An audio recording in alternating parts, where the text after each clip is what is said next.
At dawn, Evelyn Hawthorne stood beside the marble table in the private royal parlor, holding a broken moonstone earring between two steady fingers.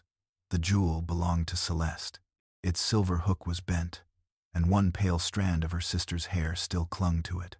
Behind Evelyn, the Luna ring rested beside an unopened council notice, sealed with black wax. The palace corridor remained silent outside. Then Cassian Thorne entered. He wore yesterday's shirt beneath an unfastened coat, and the scent of jasmine, sweet wine, and another woman's skin followed him into the room. His gaze found the earring first, then Evelyn's face. For one heartbeat, shame moved behind his dark eyes.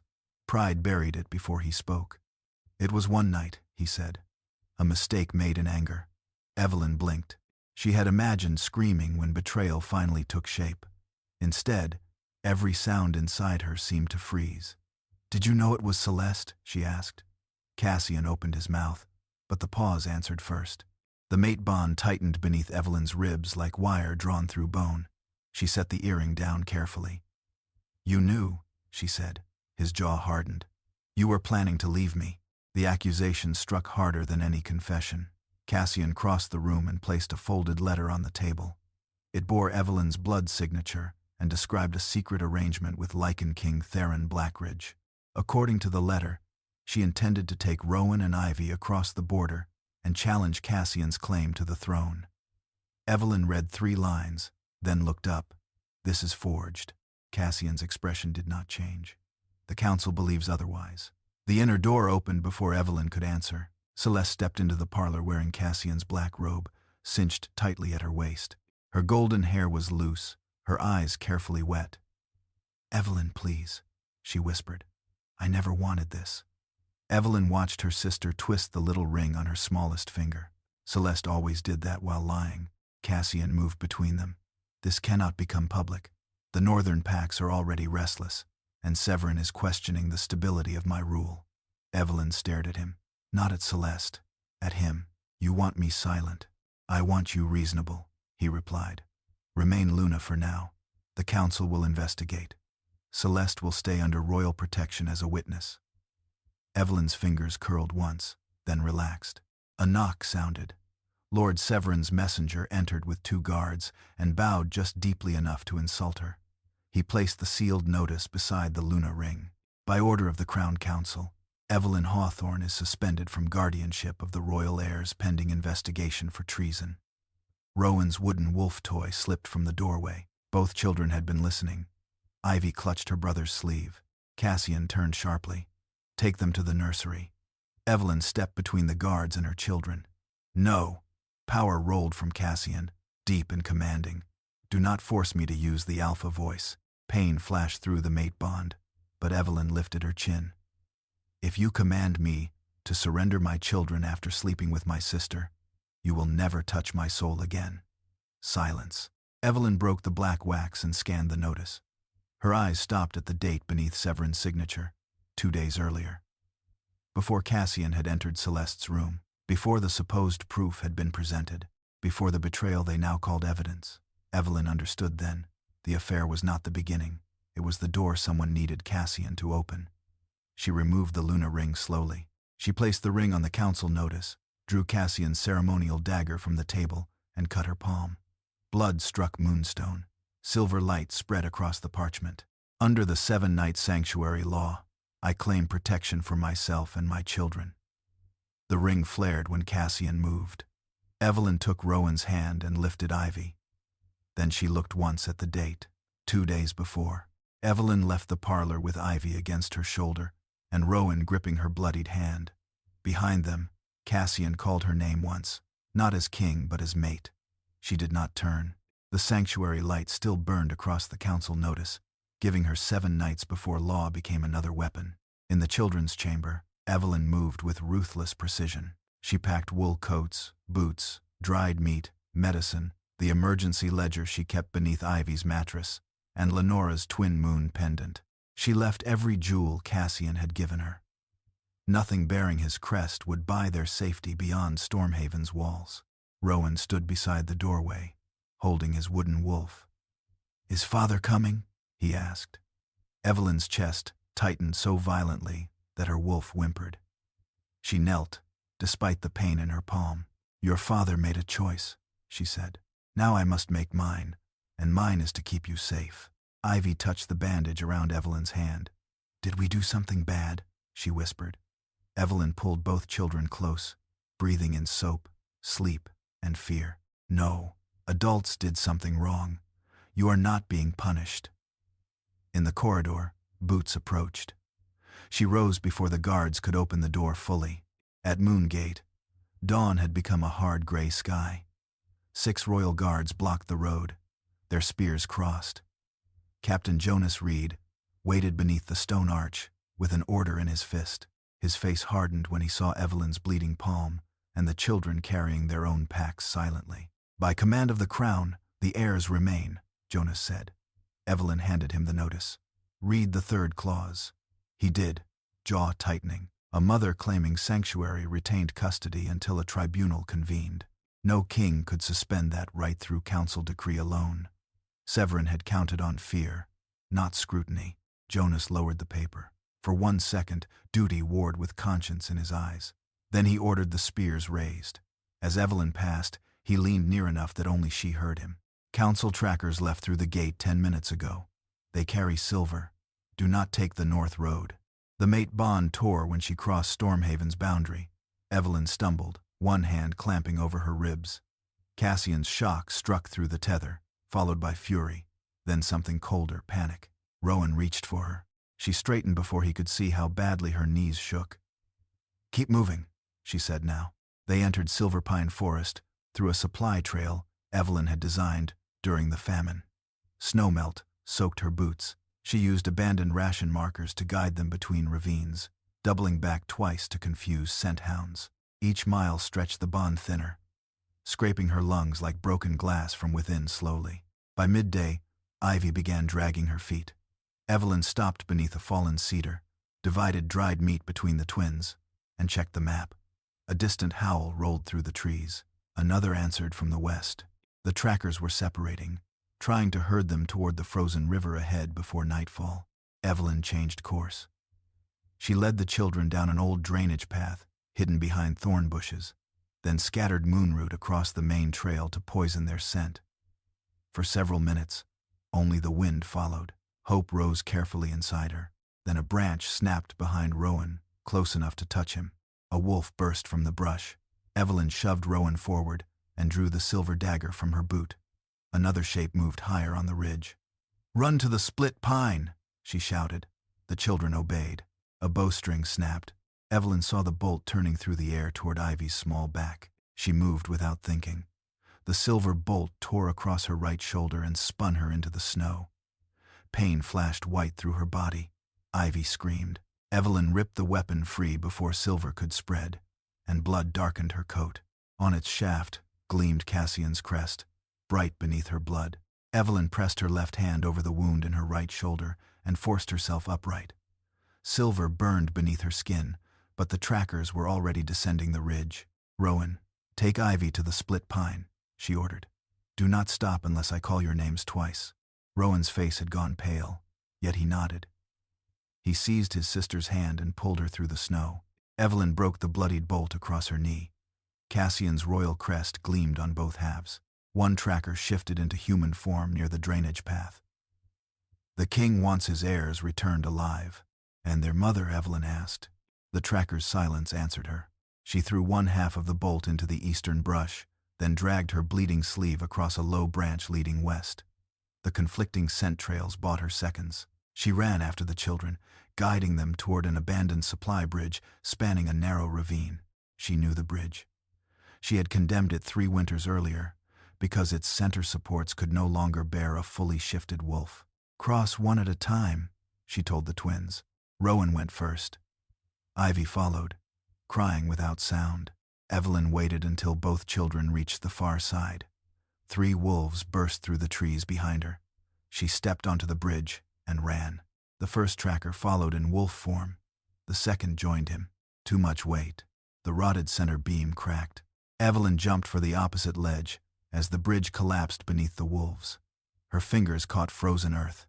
Pain exploded through her injured shoulder. Rowan dropped to his stomach and grabbed her wrist. "I have you, Mama." "You do," she gasped. With his help, she pulled herself onto the ledge. The trackers survived below, but the ravine would delay them. Evelyn did not look back.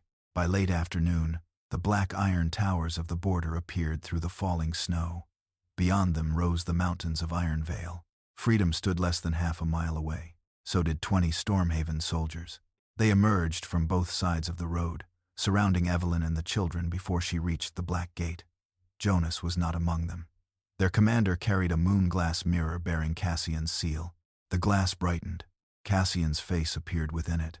His eyes went immediately to the blood soaking Evelyn's shoulder. Rage sharpened his features. "Who hurt you?" Evelyn held the broken bolt before the mirror. "Your soldiers carried this. I gave no order to use silver." Behind Cassian, Lord Severin's voice murmured, "She may have staged the wound." Cassian glanced away for one fatal second. Evelyn saw doubt enter his eyes again. "You still do not believe me," she said. "Give me the children," Cassian replied. "Return voluntarily, and I will investigate everything. You investigated me by sleeping with my sister." His face tightened. "Evelyn." "No." The commander stepped forward. "The sanctuary claim ends at the border. It ends after 7 nights or before a lawful tribunal," Evelyn corrected. "Neither has occurred. The Lycan Dominion does not recognize Stormhaven custody law," he said. A deep voice came from beyond the gate. "No, we recognize older law." The black gates opened. Lycan King Theron Blackridge rode through first, accompanied by 12 armored Lycans and treaty banners bearing the silver wolf of Ironveil. His arrival was no miracle. The border summit with Cassian had been scheduled for months. Theron dismounted and studied the soldiers, the children, then Evelyn's wound. He did not reach for her. "Did you cross this distance willingly?" he asked. "Yes." "Do you request sanctuary for yourself and both children?" Evelyn looked at Cassian in the moon glass. Pain tore through the mate bond. For a moment she remembered his hands holding their newborn twins, his voice promising no one would ever take their family apart. He had broken that promise before she did. "I request sanctuary." Theron drew a black seal from beneath his coat and pressed it against the gate. Ancient symbols ignited across the iron. By Black Gate law, no protected mother or child may be removed without Twin Crown judgment. The Stormhaven commander lowered his weapon. Evelyn stepped across the border with Rowan and Ivy. The twin moon pendant beneath her coat suddenly grew hot. Silver light spilled through the fabric. Theron's gaze dropped to the matching crescent marks glowing beneath the children's collars. For the first time, the Lycan King looked shaken. He knelt before Rowan and Ivy. "These children are not merely heirs of Stormhaven," he said. "They carry the blood of the lost twin moon crown." The gates of Ironveil closed behind Evelyn with a sound like a verdict. She swayed, Theron catching her uninjured elbow before she pulled away. "Take the children to the healer house," Theron ordered. "I go where they go," Evelyn said. Theron studied her blood-soaked coat. "Then all 3 of you go." Inside the infirmary, Dr. Mira Solis waited beside a brazier. Evelyn stopped cold. The royal healer had delivered Rowan and Ivy 6 years earlier. "Jonas sent me through the Eastern Pass," Mira explained. "He believes the council forged the king's commands." She cut away Evelyn's sleeve. Silver fragments glittered inside the torn flesh of her right shoulder. Mira removed them, while Ivy held Evelyn's hand, and Rowan counted each shard. 7, he whispered when the last fragment struck the metal tray. Mira examined the broken bolt. This was coded to spread through the bloodstream. Trackers use it when they mean to kill, not capture. Theron's jaw tightened. Brennan Holt, Ironveil's commander, stood near the door, arms crossed. Or she carried it here to make Stormhaven look guilty. Evelyn did not waste strength glaring at him. "Test the blood in the groove. It belongs to the wolf who fired it. I cut his muzzle before he escaped." Brennan's eyes narrowed, but Theron gave the order. By morning, Ironveil's 5 clan representatives demanded Evelyn's removal. Protecting Cassian's mate, they argued, invited war. Theron gave her 3 days to prove sanctuary served both law and dominion. He began with a test. In the war room, a map covered an oak table. Red markers showed troops, blue stones, food stores, and black lines evacuation routes. Evelyn circled the table once. "This village dies first," she said. touching a settlement near the western ridge. Brennan scoffed. It is behind 2 defensive lines. It is also downstream from your moonstone mines. If the enemy poisons the runoff, your soldiers survive, while 300 civilians drink silver dust. She moved 2 blue stones. These stores are labeled grain, but the road beneath them cannot support winter wagons. Your real reserve must be here. End quote. Her finger stopped on an unmarked monastery. Theron's mouth shifted almost into a smile. Most guests wait until after breakfast before correcting their hosts' war plans. Most hosts do not hide traps in maps before breakfast, Evelyn replied. Even Brennan failed to suppress a short breath of amusement. The alarm bell rang before Theron could answer. A supply convoy had arrived from the southern valley. 2 guards collapsed, unloading flour, their mouths foaming. Evelyn smelled the bitter sweetness before Mira opened the first bag. "Moonroot," she said. "Do not touch the powder." Brennan ordered the warehouse sealed, but Evelyn grabbed the ledger from the quartermaster. Every sack carried the same crescent stamp. "The stamp is false," she said. "Stormhaven curves the inner moon clockwise. This one bends left." She ordered contaminated cloth burned, clean grain moved uphill, and charcoal, salt, and wolfsbane tonic mixed for the exposed. When a young Lycan stopped breathing, Evelyn knelt despite her wound and forced antidote between his teeth until he coughed black foam. By sunset, no one had died. Brennan entered the healer house carrying the convoy manifest. His suspicion had not vanished, but it had changed shape.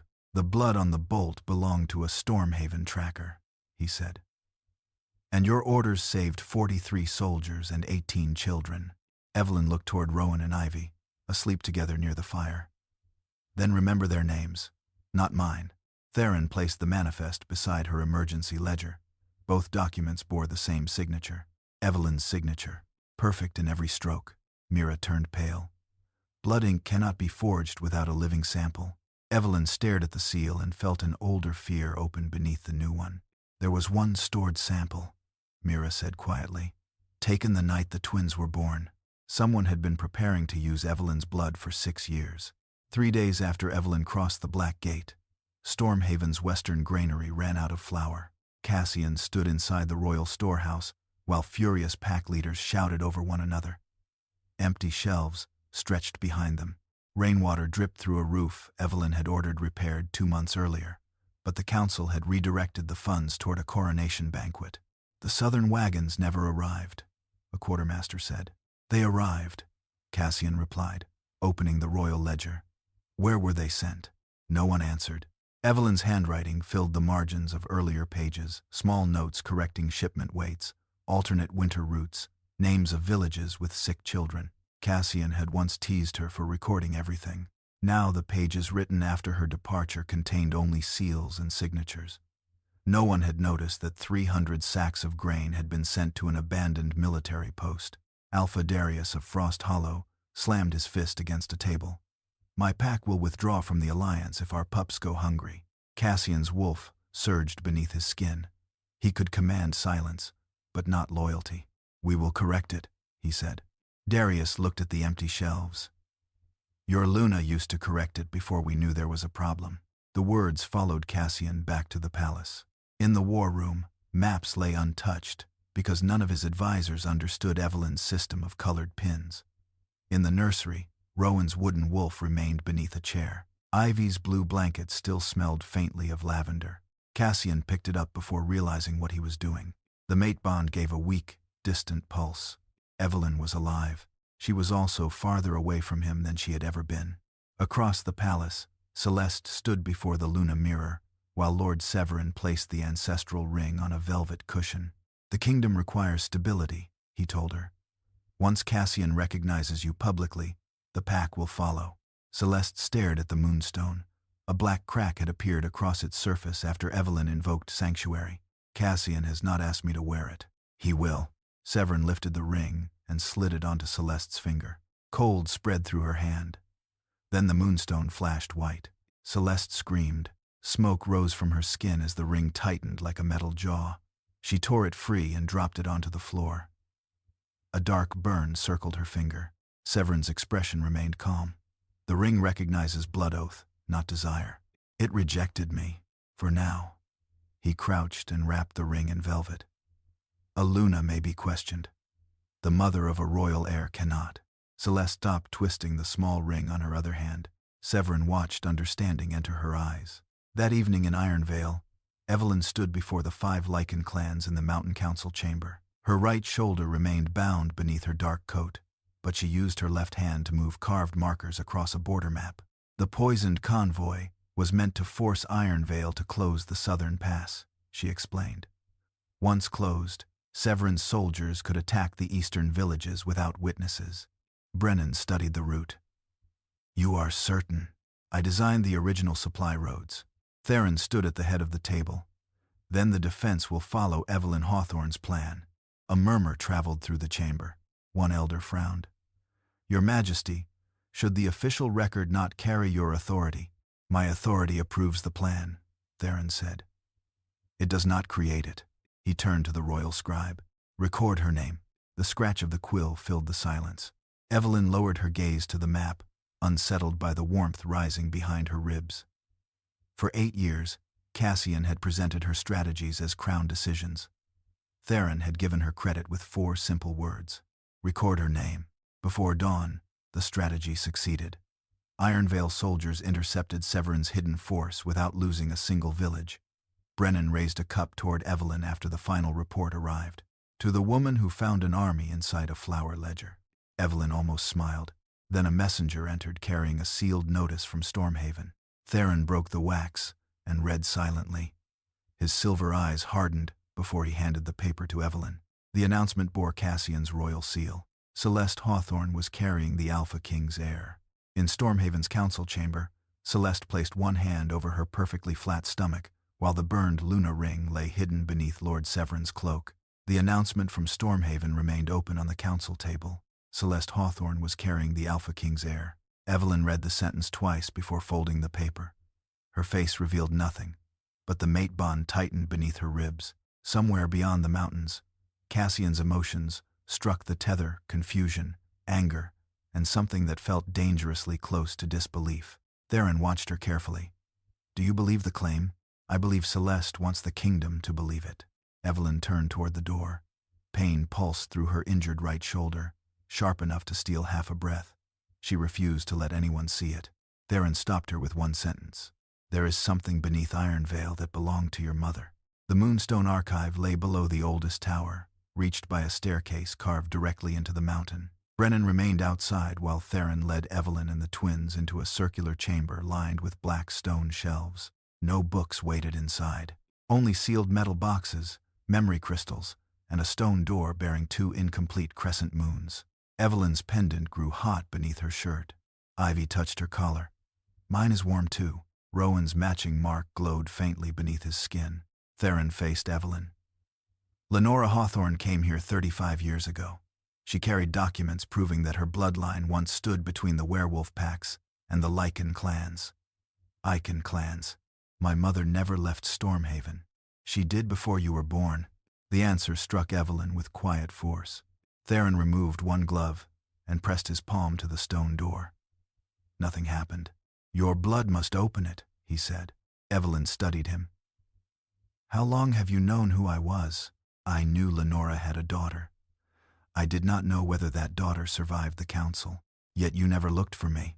Theron accepted the accusation without flinching. Your mother left instructions. I was to reveal nothing unless you crossed the Black Gate by your own choice. She feared that any king who came searching would simply become another man, claiming ownership of you. Evelyn's anger faltered. That sounded exactly like Lenora. She pressed her wounded palm against the center of the carved moons. Silver light raced across the door. Stone ground against stone, revealing a narrow chamber filled with blue-white radiance. At its center rested a moonstone box bearing Evelyn's family crest. Inside lay 3 objects: a sealed letter, a bloodline report, and a clear memory crystal. Evelyn opened the letter first. My dearest daughter, if you are reading this, then the council has repeated the crime it committed against me. Evelyn's throat tightened. Lenora wrote that the Hawthorne women descended from the lost Moonbridge line, Lycans who once held authority to halt wars between the 2 crowns. The council had branded Lenora a traitor after she discovered plans to seize Ironveil's moonstone mines. She had hidden the evidence to keep Evelyn alive. She did not die disgraced, Theron said quietly. She died protecting the law they feared. For one dangerous moment, Evelyn was no longer a Luna, strategist, or mother. She was a daughter who had spent 20 years believing silence meant shame. Rowan slipped his hand into hers. Ivy touched the bloodline report. The document awakened. 2 columns of silver writing appeared, one beneath Rowan's name and one beneath Ivy's. Their crescent marks blazed, joining into a complete moon above the page. Theron read the final line aloud. Twin heirs born of Moonbridge blood may not be claimed by one crown. Their mother holds the right to summon a joint tribunal. Evelyn stared at the words. The bloodline did not give her an army. It did not erase Cassian's power or Severin's conspiracy. It gave her a courtroom they could not refuse. Then the memory crystal began to pulse. A man's voice filled the chamber. Lord Severin, prepare the council notice before the king returns. Once Cassian enters Celeste's room, Evelyn will have no political protection. A woman answered.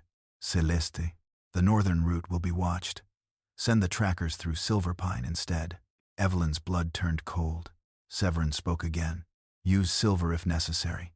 Do not let the Luna survive to reach the Black Gate. Rain hammered the windows of Cassian's private council chamber when Dr. Mira's medical file arrived. Jonas placed the sealed folder before him without speaking. Cassian recognized the healer's blue wax and broke it with one thumb. The first page contained Celeste's examination records.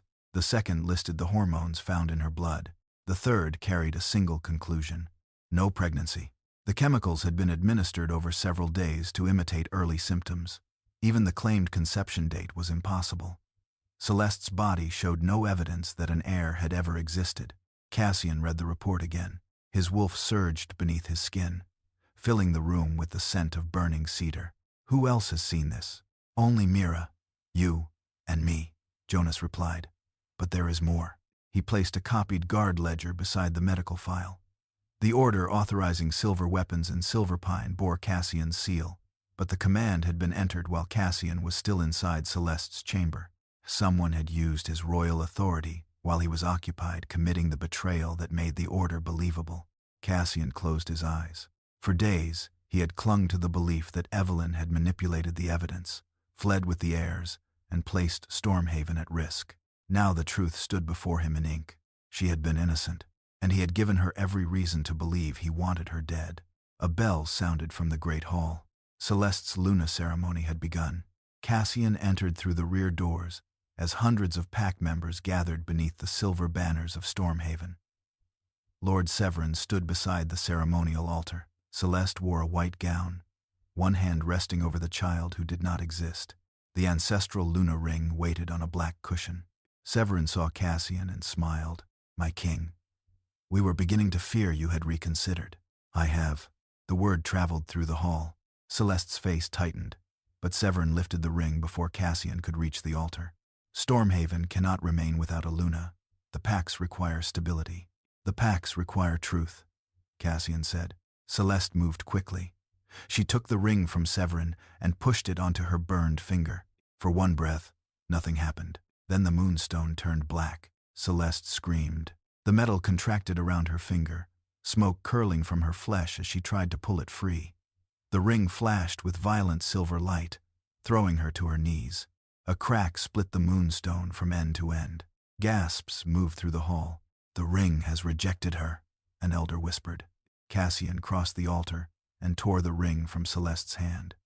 Burned skin clung to the metal. He dropped Dr. Mira's medical file at her knees. There is no child.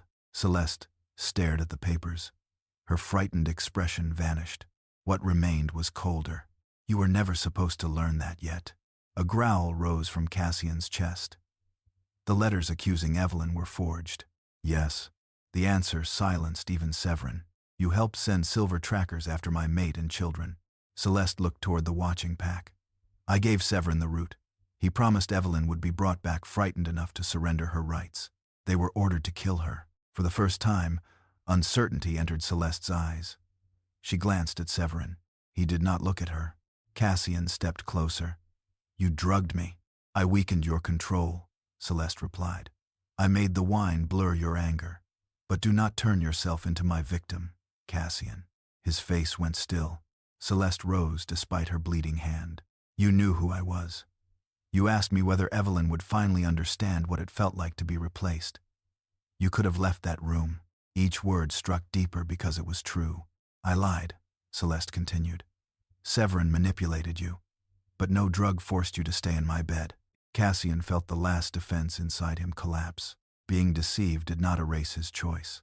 It only proved how eagerly his pride had accepted the lie. He turned toward the royal guard. Arrest Lord Severin Crow. Confine Celeste Hawthorne until the Twin Crown Tribunal. No one moved. Then Captain Vale, commander of the palace guard, drew his sword, not against Severin, against Cassian. Around the great hall, steel left its scabbards in a single coordinated sound. Royal guards turned their weapons toward the throne. Severin stepped onto the altar and adjusted his cuffs. You are no longer capable of ruling Stormhaven, he announced. By emergency authority of the Crown Council, the Alpha King is removed. Cassian looked across the soldiers who had once sworn blood loyalty to him. Behind them, the shattered Luna ring continued to smoke. The false ceremony had ended. The coup had begun. At sunrise, the black banners of Ironveil appeared beyond Moongate, advancing through the mist in silence. Evelyn rode at the center, dressed not in Luna silk but in a dark strategist's coat fastened with the Moonbridge seal. Rowan and Ivy traveled beside her beneath Theron's protection. No crown rested on Evelyn's head. She had returned carrying something Stormhaven feared more than ceremony lawful authority. Stormhaven soldiers crowded the battlements. Some raised bows, others lowered their eyes when they recognized the woman they had watched leave bleeding. Theron halted his riders before the gate and waited. He did not issue a threat. He did not speak for her. Evelyn lifted the Moonbridge seal. Open the gate for the Twin Crown claimant, she said, or answer before the crowns for obstructing law. Captain Vale appeared above the arch, sword drawn. The council has declared you a traitor. Evelyn held his gaze. The council prepared my sentence before my husband committed the betrayal used to justify it. Murmurs moved across the walls. Jonas stepped behind Vale, seized the gate lever, and pulled it. Iron chains groaned. One by one, loyal guards joined him, and Moongate slowly opened. Inside the city, fear smelled stronger than smoke. Severin's men had occupied the barracks and locked dissenting soldiers beneath the palace. Evelyn ignored the crowd gathering behind her and led Theron, Brennan, and 12 Lycans toward an old grain warehouse. Beneath its floor lay a service tunnel she had designed during the famine. Cassian had never asked where every passage led. Evelyn remembered each turn. They entered darkness lit by moonstone lamps. Halfway beneath the palace, muffled voices rose behind an iron door. Brennan broke the lock, revealing Jonas's imprisoned guards and 3 council scribes. Evelyn freed them, then found oil spreading beneath shelves of ledgers. A burning cloth already smoldered near the records. She stamped it out with her boot and ordered every ledger carried to the tribunal hall.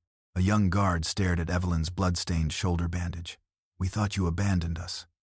The words cut, but she did not slow. I abandoned a marriage, she answered.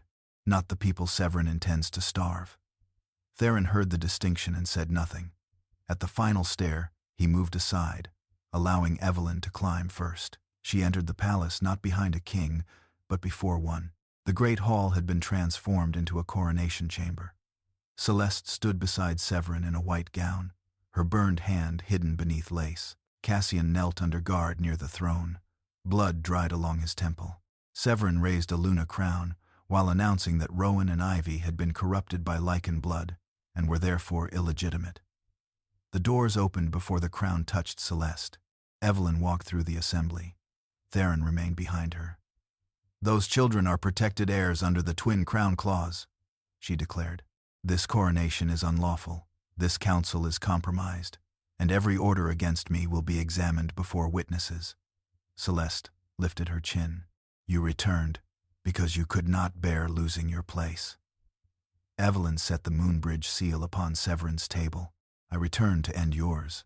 Severin's smile vanished.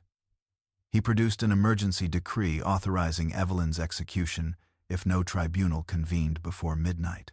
You have returned too late. Evelyn opened a ledger to a marked page showing payments to Vale, forged grain orders, and shipments of moonroot. Jonas placed the guard logs beside it.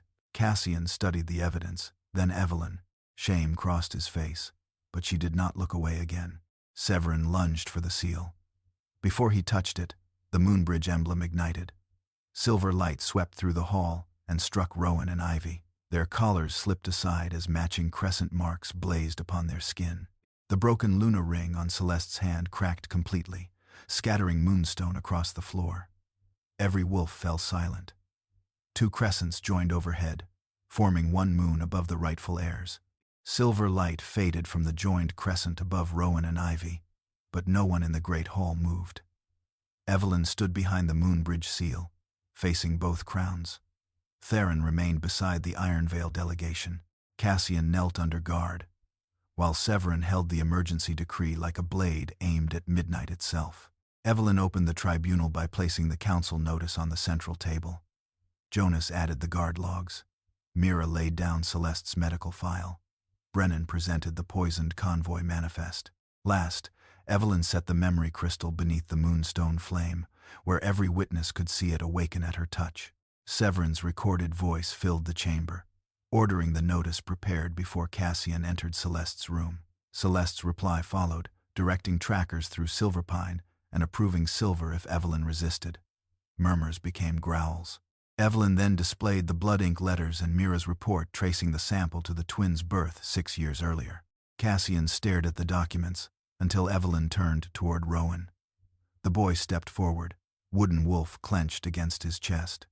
His voice shook, yet carried through the hall. "Father, when you went into Aunt Celeste's room, did you know it was her?" Silence tightened around the throne like wire drawn.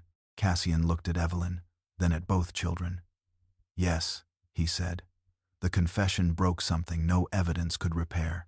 I was drugged, deceived, and provoked, but I knew her face. I chose to stay. Evelyn was innocent.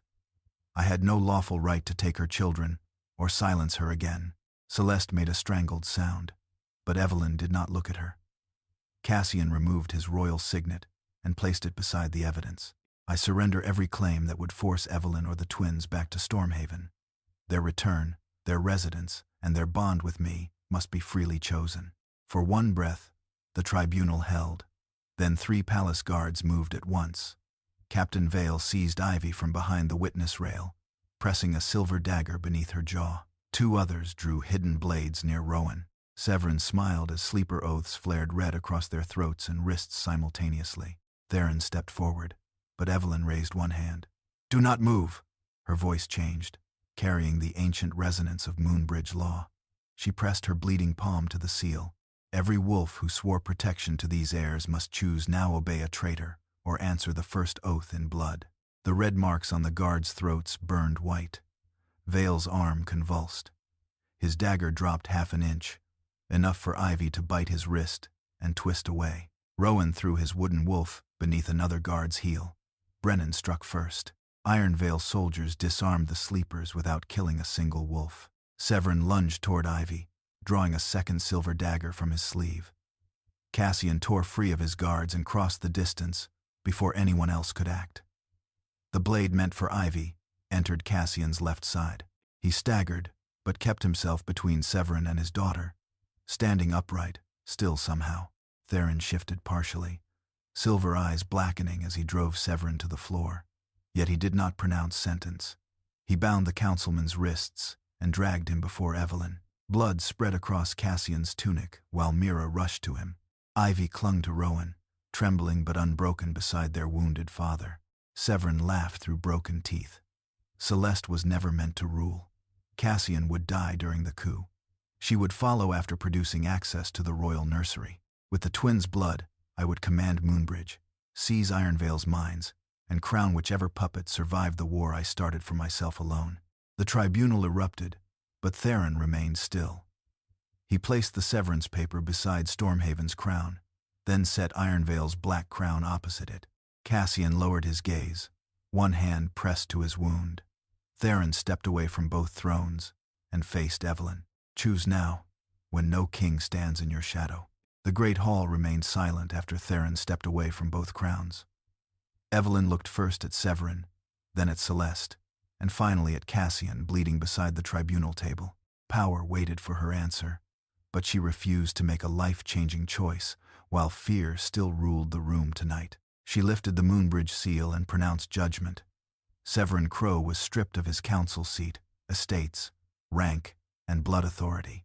He would spend the remainder of his life inside Moonless Keep, where no oath, soldier, or stolen child could ever place another crown beneath his controlling hands again lawfully. Celeste stood without her white veil, one burned hand exposed before the Pax. The tribunal convicted her of fraud, conspiracy, blood theft, and attempted murder. Her properties returned to the Hawthorne Trust, her court rank vanished, and royal records removed the family name she had tried to steal forever publicly. Celeste searched Evelyn for mercy, but found neither hatred nor rescue. "You wanted my place," Evelyn said. "Now you will live without any title deciding your worth." Guards escorted Celeste away as the broken Luna ring lay between them, dark, cracked, and finally powerless over both sisters that night forever. Mira finished binding Cassian's left side before he approached Evelyn. His face had lost every trace of royal command. He placed the signed severance paper beside her hand. "I betrayed you before anyone forged the evidence," he said. "I am sorry. I will not ask you to return home." Evelyn signed beneath his name. The bond did not break like thunder. It loosened slowly, painfully, then withdrew from beneath her ribs like a tide leaving shore. Cassian staggered. Evelyn remained standing, tears bright but unshed. 8 years ended without erasing the love that had once existed between them completely. They agreed Rowan and Ivy would live under Moonbridge protection. Cassian could visit without guards only when the children requested him, and he could never use Crown law, Pack command, or their blood to alter Evelyn's decisions. He accepted each condition without bargaining for forgiveness or another chance from her. 3 months later, dawn spread gold across Ironveil's mountains. Stormhaven had reopened its granaries, dissolved Severin's council, and invited elected Pack representatives into government. Cassian was rebuilding a kingdom without Evelyn quietly correcting every error, and the difficulty became part of the price he finally understood he owed them all.